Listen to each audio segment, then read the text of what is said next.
All right. So, want to thank all of our community members for joining us this afternoon for our Lowell Public Schools Winter Community Forum. Today's January 12th.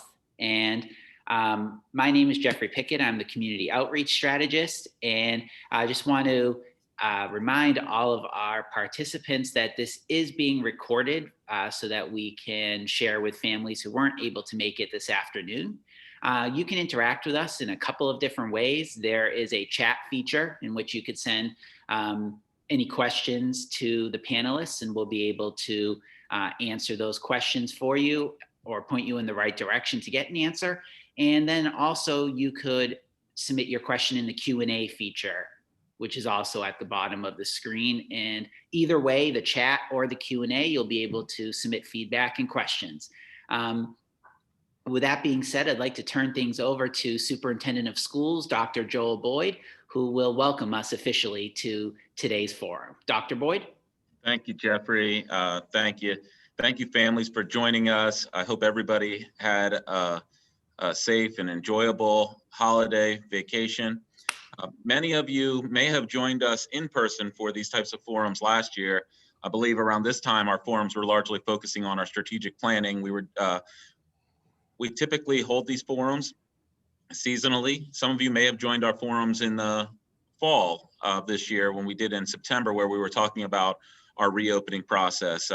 Obviously, this forum here is going to follow more of the format of what you experienced in the fall. For those of you who joined us, we're unable to be in person to engage one another directly, but it shouldn't limit our opportunity to connect and our opportunity to make sure that we can engage and share with you all of the information that you need as families, that you may be interested in as families, and an opportunity for you to ask questions of us as a school district. So Jeffrey, if you can share the slide deck. So we're gonna take you through briefly as a community, some information for everyone, where we stand in a few key areas as a school district and as a community. And then there's an opportunity for some questions and for us to answer some of your questions that may be top of mind for you. And Jeffrey will provide you those directions as we get to the conclusion of the slide deck.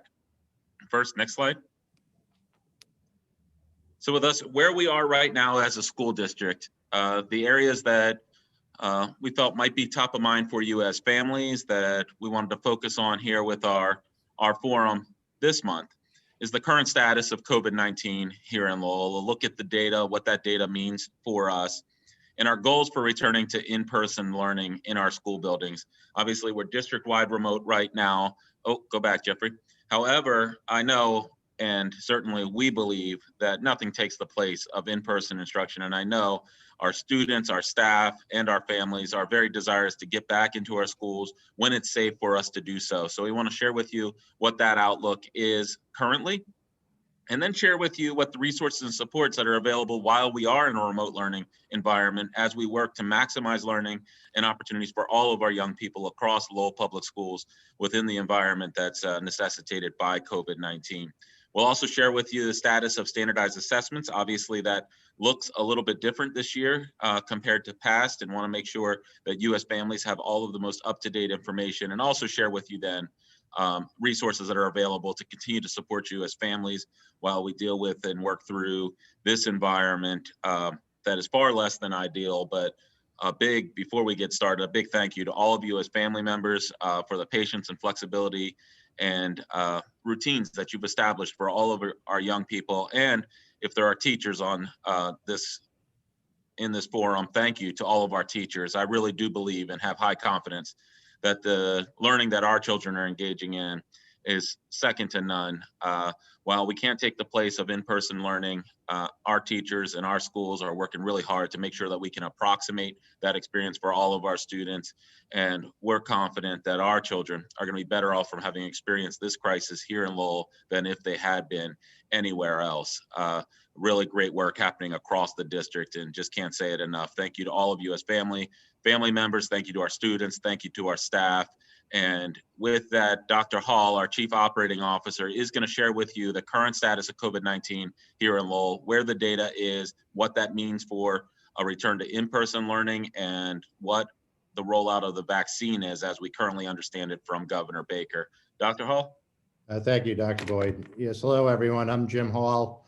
I'm the Chief Operating Officer, and I'm going to go over a few slides with you. Like Dr. Boyd, I'd like to thank the teachers and the paras and everyone in the school for their hard work. And I'd also like to point out the efforts of the principals as well as keeping everything going. And thanks to everyone for your resilience. It's been a tough year so far, but we're making it through it as best we can. And like Dr. Boyd said, I think the instruction's been great given the circumstance we're faced with. So as you can see here in our first slide, we've presented this at every school committee meeting. But as you can see, for the last 3 weeks, we've had a downward trend in our COVID numbers in the city of Lowell. And you can see now last week, we were down to 78.8 for the average daily incident rate per 100,000. And the percent positivity also fell for the third straight week down to 10.15. Next slide, please. Additionally, the school committees directed us in an effort to get schools open as soon as possible to look at more testing possibilities. We have studied, as you can see at the top, the Abbott Binax Now antigen testing, which is more geared towards when large amounts of people are in schools. But recently, the state put out a request for the state-sponsored pool testing, which we've applied for. And that would allow for group testing where pools of people within schools are tested. And if everyone came back negative, everyone would be presumed to be negative. And if there was a positive, everyone would quarantine until people were individually tested. Now, the benefit of that is you can test large amounts of people very quickly. So we continue to work with the state and have applied for that sort of testing in Lowell. Next slide, Jeff, please.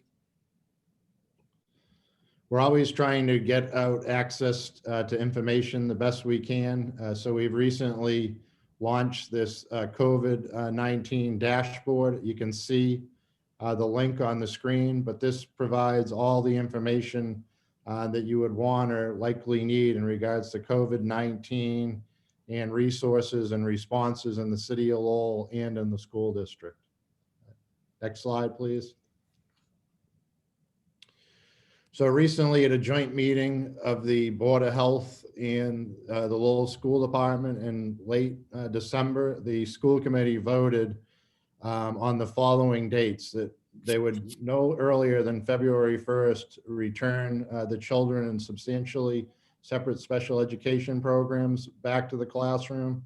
On March 1st, there would be an effort to bring back the 25% that were initially started the school year. And on April 1st, there'd be an expansion from that.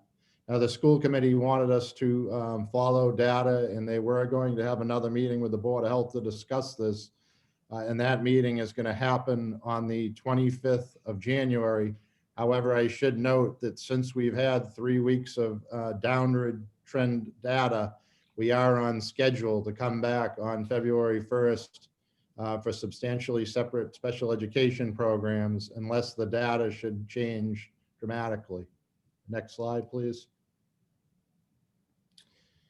Here's the 3-phase rollout for the state vaccine program. Just to note, we don't have any control over how and when the vaccines are distributed in Lowell. Those will be rolled out by the state and controlled by the state. However, the first group is underway now with healthcare workers in hospitals and first responders and inmates in correctional facilities receiving vaccines, and likely in very early February, people over the age of 65 and essential workers and teachers will receive vaccines. And phase 3 for everyone else is scheduled to start in April. If we get any more detailed information, we'll certainly put that out as quickly as possible. And with that, I'd like to turn this over to Ms. Robin Desmond. Thank you, Dr. Hall. I'm Robin Desmond. I'm the Chief Academic Officer for Lowell Public Schools, and thank you for joining us today. I just wanted to go over a quick slide of how we got to where we are right now. And this is highlighting some of the supports that we've been able to provide for remote learners to date.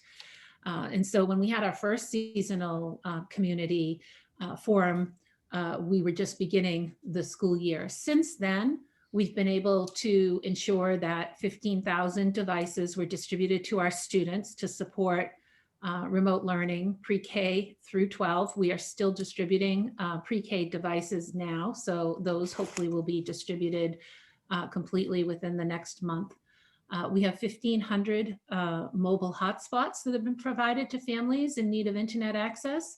We still have hotspots available, so if there are any students that are struggling with strong, consistent connectivity, please reach out to our help desk. You can go to the Lowell Public School website, and there is a phone number or an email address that you could utilize to request a hotspot.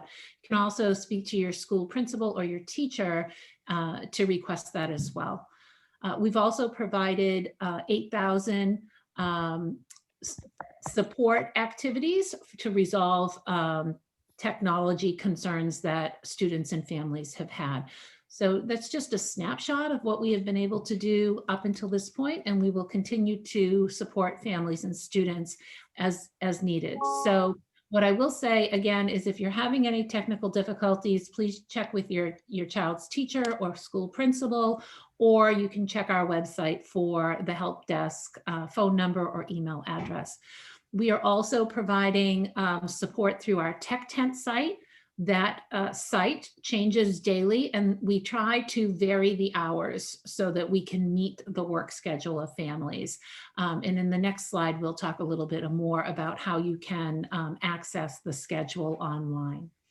We're also continuing to develop a district learning plan so that we are able to provide technology for all students on a one-to-one device infrastructure level throughout the remainder of this year and moving forward into future years. If you could go to the next slide, Jeffrey. So the next few slides that I'm presenting are slides that we are going to be posting on the website and our social media outlets. And if you want to come back after the presentation and go through any of the highlighted links, those will bring you to resource pages.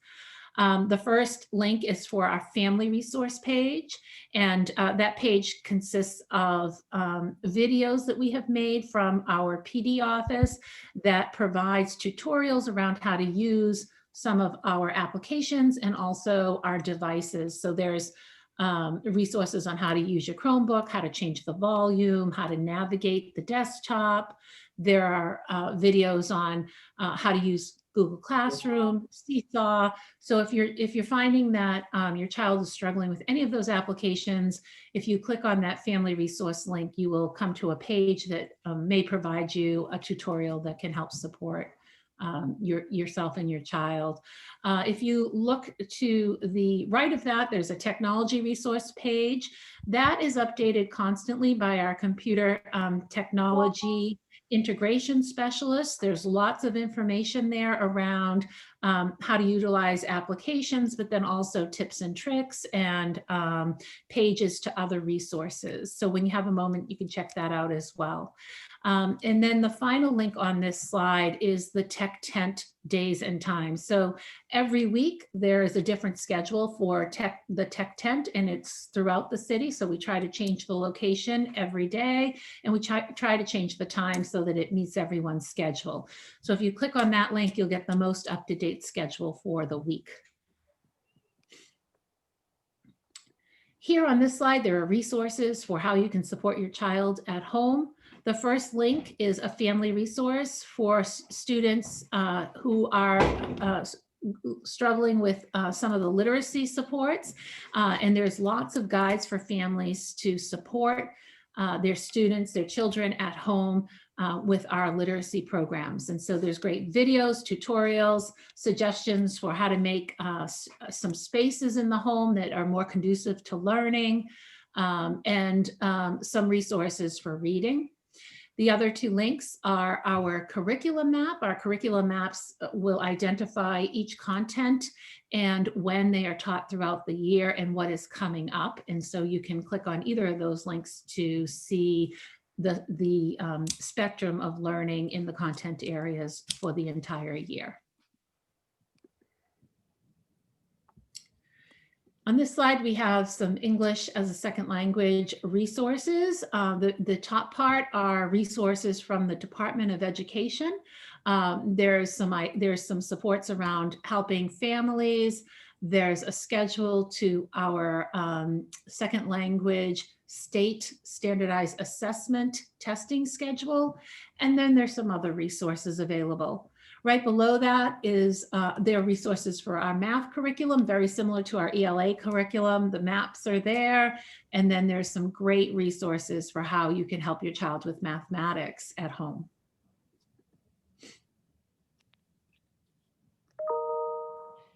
This page outlines all of the sites that will help support science K-8 in the home.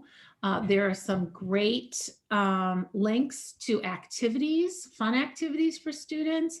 There's also some activities for field trips, online remote field trips, if you wanted to take your child on a remote field trip. So again, this is just a resource. And after this presentation, you can go back to this and explore these pages in the deck.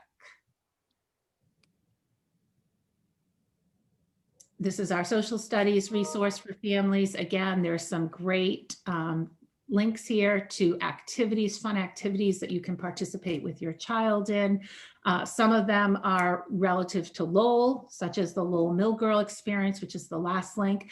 But then some of them are things that will go along with our curriculum map for the entire year. So again, another great place to find some fun activities to do at home, and then some resources to help support the learning at home.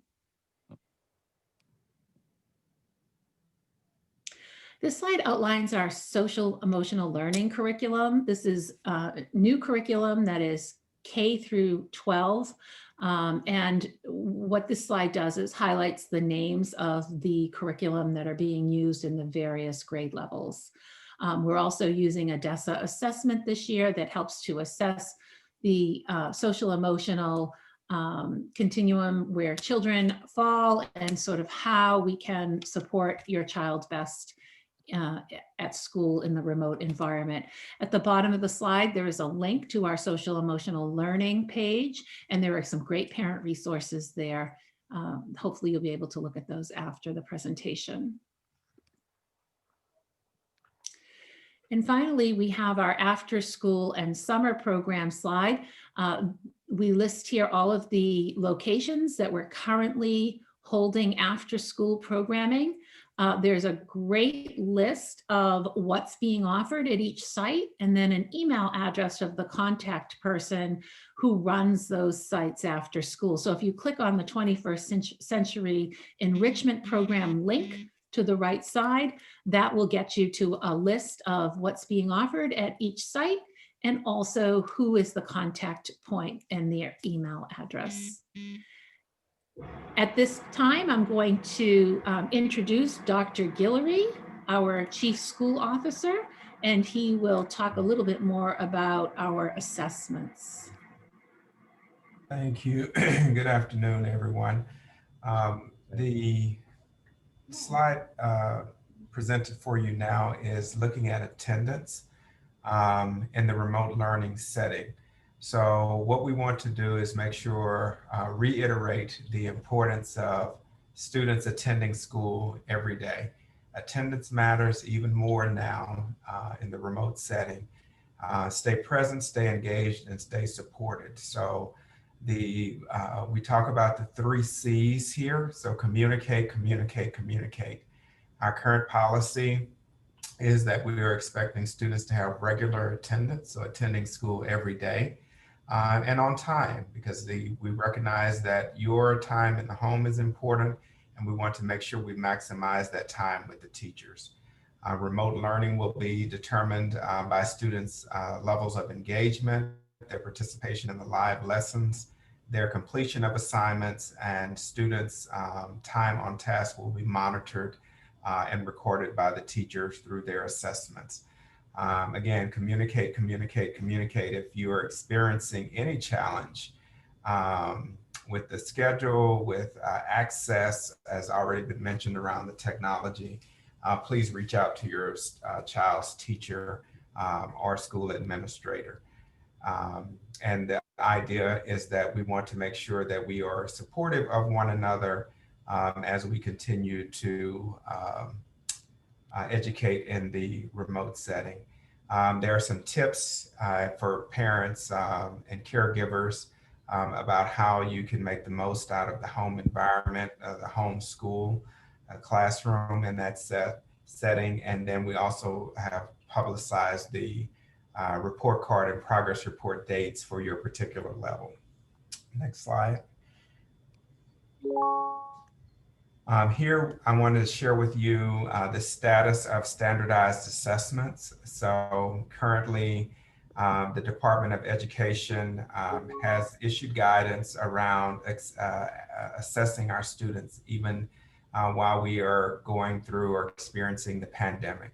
So the MCAS assessment, those of you who have children in grades above grade 3 will be familiar with these assessments.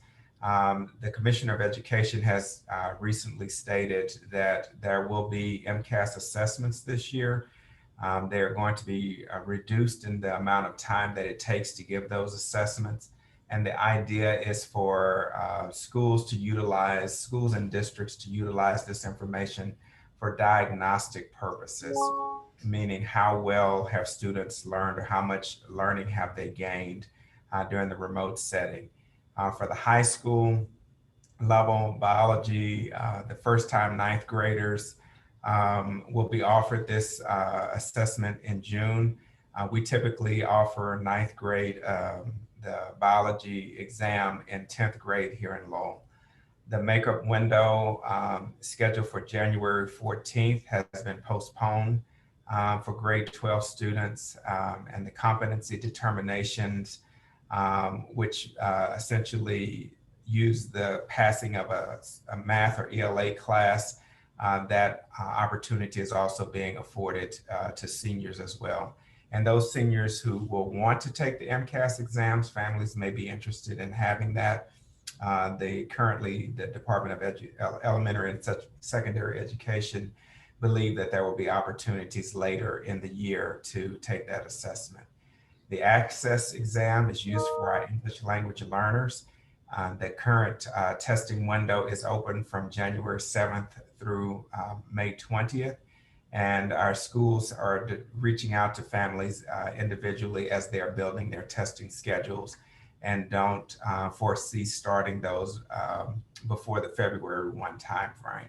So more information will be coming forth about that. Next slide.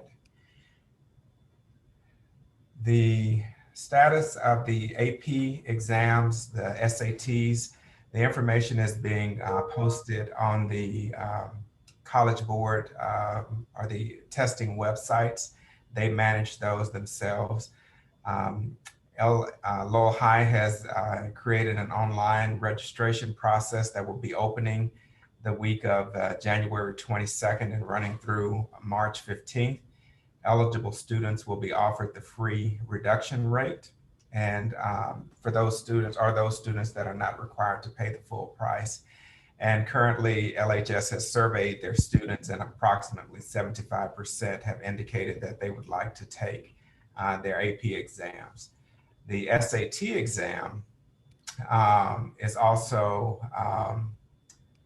going to be provided for students as well. The October exam was postponed, but it looks like they're planning to offer those assessments in May and June. And again, the information will be ready at their websites for the sign-up information. And presently, all of the exams that we've talked about on this page and the previous page require the students to be in person. Next slide. And we are passing the mic to Ms. Phillips, our Chief Engagement and Equity Officer. Hi, good afternoon, everyone. So we know that many families have experienced difficulties during this time since we've been experiencing the pandemic. And we want you to know that the McKinney-Vento program is here to support our students who are experiencing homelessness. This act covers children and youth who don't have fixed, adequate, and regular nighttime residency. This not only includes families in a shelter, motel, car, but also families who may be living with other people due to loss of housing, domestic violence, economic hardship. So if you feel you may, or if you know anyone who may qualify for McKinney-Vento services, please do feel free to reach out to your school. You can call the Family Resource Center, and we can also assess what you're going through and see if you may qualify for these services. We also want all families to know that your children are eligible for free or reduced price lunch meals and eligible for a pandemic EBT, otherwise known as PEBT. Eligible students in a fully remote learning situation will receive $117.20 per month. Again, this is for students fully remote, which we currently are. So funds for October and November will be issued in one issuance. Everyone should have received a PEBT card, and the funding will be uploaded onto this card. If you don't have your card, you can contact the information here.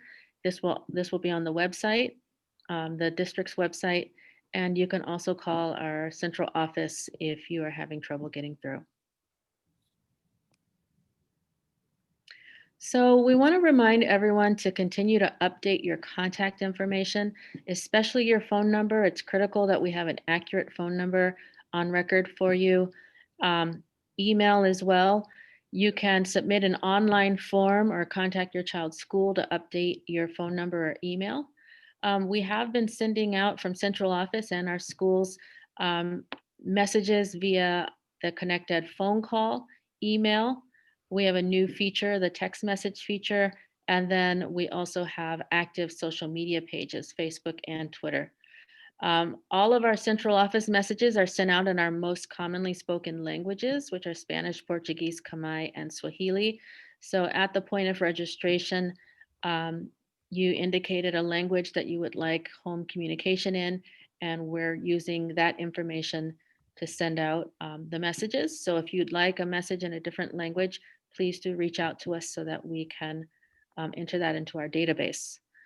Also, we want to make sure families know and community members know that the district does have access to translation and interpretation services. So families can call any school or central office department, and if there's a need for a language other than English, our staff have access to the Lion Bridge language interpretation line. So please don't hesitate to contact us, and we're here to communicate and support in the language that our families indicate they need.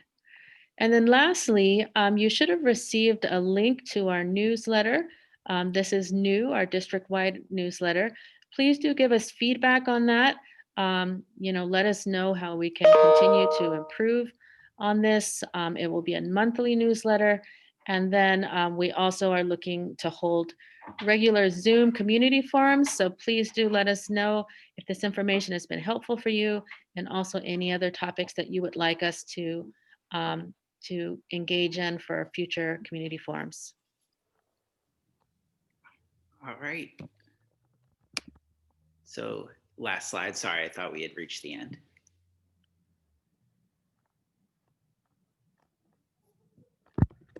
Oh, I'm sorry. Yeah. So for families who who may have needs for clothing and toiletries, we have a great partnership with Katie's Closet. Each of our school buildings have closets as well as our Family Resource Center. So please do contact your child's school social worker, or you can contact the Family Resource Center, and we have clothing and toiletries that can be provided to you and your family. And lastly, grab and go meals are available at 10 sites across the Lowell Public Schools. We've distributed over 1 million meals since March 2020. All of our students are eligible. No student ID is required. A parent or neighbor can pick up the meals for the students. And we also have meals available for the weekends for pickup on Fridays. And that is the final slide. So we do have some questions if we could go through questions. We've been getting a lot in the chat, couple in the Q&A. We got a question about, I know you can't see each other's questions, but somebody was having trouble with receiving connect messages. So I'm just typing into the box right now my email address. Please reach out to me so that we can look into that.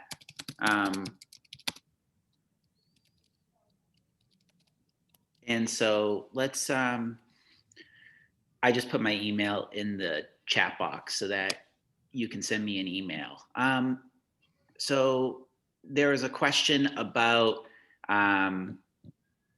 the positivity rate about going back to school. And so obviously a lot of the data and the parameters have changed since we came up with the return to school plan. So just wanted, maybe we could address that question about the percent positivity rate and what the acceptable threshold would be. Yeah, thank you, Jeffrey. Let me try to share a little bit, and then Dr. Hall can share more about how we consult with the Board of Health. So we're in constant consultation with the Lowell Board of Health. We continue to learn more and more about the pandemic itself, how it affects us as a country and as a community. And we're also learning more and more about how it transmission works within schools and across schools. So it's not as clear cut as just a simple threshold. We do look at the positivity rate as well as the incident rate, which you heard Dr. Hall share, which I'm sure you're accustomed to seeing reported in the news and by the Commonwealth. But we also look at where those positive numbers are coming from. And we do that in consultation with the Board of Health. An important point there is some communities may see the same type of numbers we're seeing, but they may be concentrated or clustered in a prison or in a nursing home facility. So here, what we experienced in Lowell that caused us to move more and more remote is it was community widespread. We're learning more and more about that. So it's not just a simple threshold as was previously looked at in the spring into the summer. Now we look at a more comprehensive way, and we consult with the local health professionals, which is that consultation with the Board of Health that Dr. Hall shared. Dr. Hall, do you have more to add to that? Are you able to hear me? We can hear you now. Thank you, Dr. Hall. And I did see this from a attendee who typed in a question. All I would add is there are a number of factors that the school committee is going to look at, including the recommendation of experts in the state. Those two metric numbers, trends, certainly we listen to union input and the recommendations of the Board of Health. And additionally, the school committee directed that we should keep an eye on our PPE stockpiles, our contract tracing ability, and the availability to introduce more testing into the schools. So those are just a few more factors the school committee is going to be weighing as well. And I think the real important point there is we work with health professionals and work to make sure that safety is the top priority. I know this time is really tough for all of our families, our teachers, our students, our families. Everybody wants to come back to school, and we're working hard to make sure we can do that if we can do it safely, and we're listening to the health professionals. So we're looking at it in a comprehensive way, and we'll make sure we continue to update you every step of the way. Thank you, Jeffrey. So another question that we got was about vaccines, and if they're going to be mandatory. Could we clarify, our students under the age of 16 would not be eligible to receive vaccines. Is that correct? I'm going to have Dr. Hall share a little bit more details, but I think what's important here, we follow the state's guidance to a T with this. So we'll share with you the updates that we have as a school community, but in no way can we make decisions in that regard as a local school community. And this is obviously a pivotal point in managing the pandemic for the state and the country as a whole. And we're going to follow that guidance and make sure we get that guidance out to you as families as we roll it out here locally. Dr. Hall, can you share the most up-to-date information again, if there was additional information that you could share? Sure. So I think as Mr. Pickett pointed out, the current vaccine that they're rolling out isn't yet cleared for those under the age of 16. But like Dr. Boyd stressed, we're not going to be administering those vaccines. They're going to be regulated by the state and physicians or any other person authorized to administer them. We will roll out or publish any information that we get, but we're not at the heart of distribution. In regards to whether or not the vaccines would be mandatory, we're still awaiting state guidance on that and what the Commissioner of Education says in regards to that. Thank you. We're having a lot of questions about MCAS. Mhm. And so if we could go into maybe a little bit of detail as to how the test would be administered, and is there a remote option to the test? We're getting a lot of questions about that. Yeah. Dr. Guillory, can you share the most up-to-date information if there's any additional details that you can offer from the slide that was shared earlier? No, I was actually going to start with that frame of reference. I was watching some of those questions come in, and I think they were coming in prior to the conclusion of the slide being presented. But just to restate it, the information that we have on MCAS right now is very early. So we do know for the elementary, this information, grades 3 through 8, this information was just actually shared with us last week. So the details that, all the details that we presently have is that the Commissioner of Education has made a commitment to administering the MCAS. We don't have any more details than that, except that it will be at a very much reduced schedule at this time. So as soon as those details are made available, we will definitely communicate them out to schools and families as well. And then additionally, presently, what we know about the high school administrations of exams, as well as the access exams, is that those exams are in-person exams. And so schedules would have to be generated for students to come in person to take those exams. So that's the latest and greatest that we have. But as these dates get closer in, we will certainly provide more information and updates through our school communities to you, as well as directly to you in these forums, as well as newsletters and email blasts. We had a question about reaching the IT department. And so specifically about how parents can email the help desk. And the specific question was wondering, because the email accepts only internal LPS emails, what's the best way that they could reach out to the help desk? Ms. Thanks, Desmond, can you share Jeffrey. that? Thanks, Jeffrey. So all of our students have email addresses. So they would actually use the student email address so that the help desk can isolate the computer and be able to remote in and fix any issues, as well as provide information around how families can access other supports. The email address is helpdesk@lowell.k12.ma.us. So when you go into that email address, you can list the student's email address as the student that needs the support. And then also I noticed in the chat, Jeffrey, there was a question about the tips and tricks. That's on that first slide around family resources, the links around family resources, where we have lots of YouTube videos that we've created ourselves for how to utilize our technology. So I just wanted to answer that question as well. Yeah, I could put that into the chat box as we speak, so that the family resource page. Yeah. And so just to be clear, it's not about parents checking the email address. It's just having the child, utilize the child's email address to connect to the help desk. Thank you. Let's see, we have other questions about the April 1st date of returning to, potentially returning more students. So how would that work and make a determination as to which students are returning April 1st? All right, so thank you, Jeffrey. So there's two important things to keep in mind here. One is that right now, the data here in Lowell is trending downward, which allows us to remain on track with our February 1, March 1, April 1. And the question here relates to April 1 expansion. So as we remain on track with that, what you then would see is students coming back for our substantially separate programming on February 1, so long as we don't see another surge in the data. This week's data is going to be important to look at, families, because there was a surge following Thanksgiving.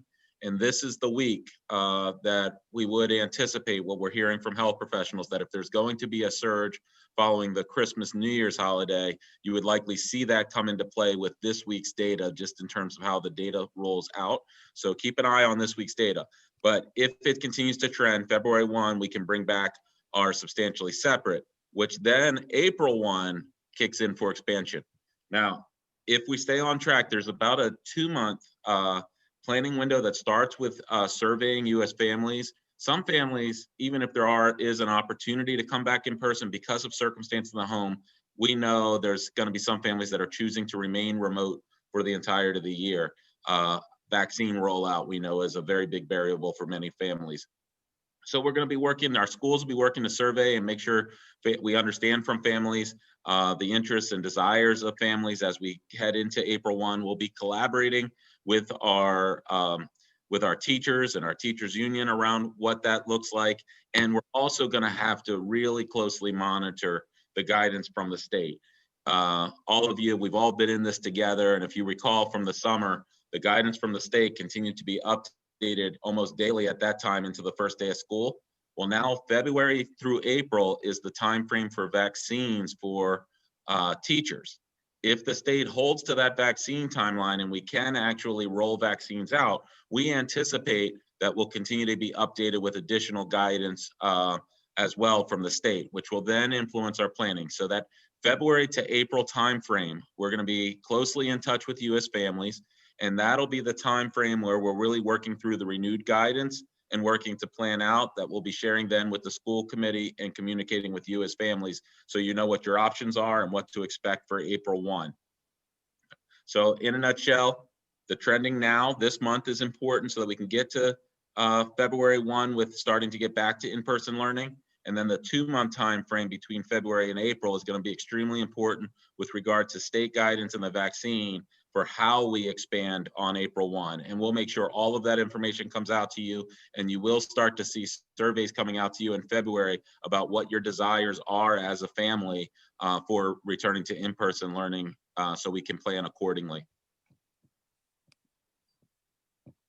Thank you.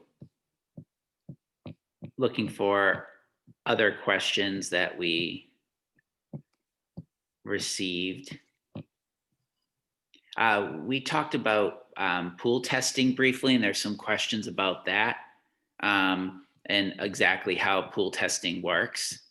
Specifically, if one person in the pool tests positive, how that impacts things. Thank you, Jeffrey. Dr. Hall, can you share a little bit more details about pool testing? And if you could, take an opportunity just to share the application and within the state and what that means for Lowell specifically. So how pool testing works generally, and what does it mean for Lowell specifically? Sure. In regards to pool testing, they would take, basically the pool would be a school or a classroom, and everyone would get tested, and the samples would be all batched in one batch to be tested quickly. If one person in the batch tested positive, then that whole pool or group of people is quarantined until they're individually tested to see whether or not they're positive or negative. But with this type of testing, it allows a larger amount of people to be tested regularly, and it provides quarantining for everyone should one person be infected in that close-knit group. We applied, the applications are due by January 15th for school districts. We applied one of the first few days, well, last week, and they're supposed to roll this availability out for schools on February 1st. We don't have any further information other than that right now. Let's see, we have a question about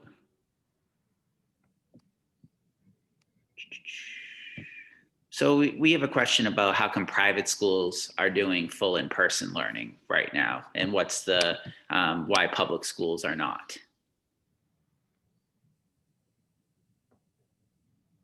So it's a good question. It leads to a lot of confusion. I've certainly, many of you and some of you maybe even have, we've maybe even talked directly about that as you've called and emailed me directly about it. So two things are important to keep in mind. The local Board of Health and the school committee are really making sure that we make joint decisions together about the community-wide decisions for in-person learning with Lowell Public Schools. Private schools make different decisions, and they follow different rules, different decision-making that they make in private schools. So it's a different decision-making process. The second is that we follow the guidance from the Department of Elementary and Secondary Education. That's not the same guidance that private schools follow. So there's a difference in terms of how the guidance that we receive, as well as who makes those decisions. Within our public schools, those decisions rest with myself as superintendent and the school committee that's elected by you as families. And we've made a determination that we're going to be working collaboratively with the Board of Health following the guidance of the Department of Elementary and Secondary Education. So we have high confidence in the decisions we're making, keeping safety as the top priority for our public schools, different decision-making within private schools. And I have confidence that everybody within our community that's making decisions is making best decisions with the information, but I can't speak to decisions that are made outside of our public schools. Consulting with the Board of Public Health, the Lowell Board of Health, we know we have to be in this environment right now across our public schools, and we're hopeful that we can bring back to in-person learning, hopefully phasing it in starting on February 1 if it continues to trend. That's the best answer I can share with you, because the private schools operate under different guidance and with different decision makers, but I do understand that it leads to a lot of confusion for sure. Thanks, Jeffrey. We have another question about special education reevaluations. Mr. Lovato, I see you joined. Can you, so Jeffrey, if you can specify the question, Mr. Lovato is our special education director. Mr. Lovato can answer that question directly. Sure. So the question specifically is, what is the status of special education students who are overdue for 3-year reevaluations? All right, thank you, Jeffrey. Thank you, Dr. Boyd. So it's what I would recommend, if somebody's asking a specific status on their individual student, they could email me directly, and then I could give you the guidance and or an update on your child. In regards to reevaluations, we still have a few that are pending being in compliance due to the pandemic. And then we've had some challenges, of course, as we're in and out of school.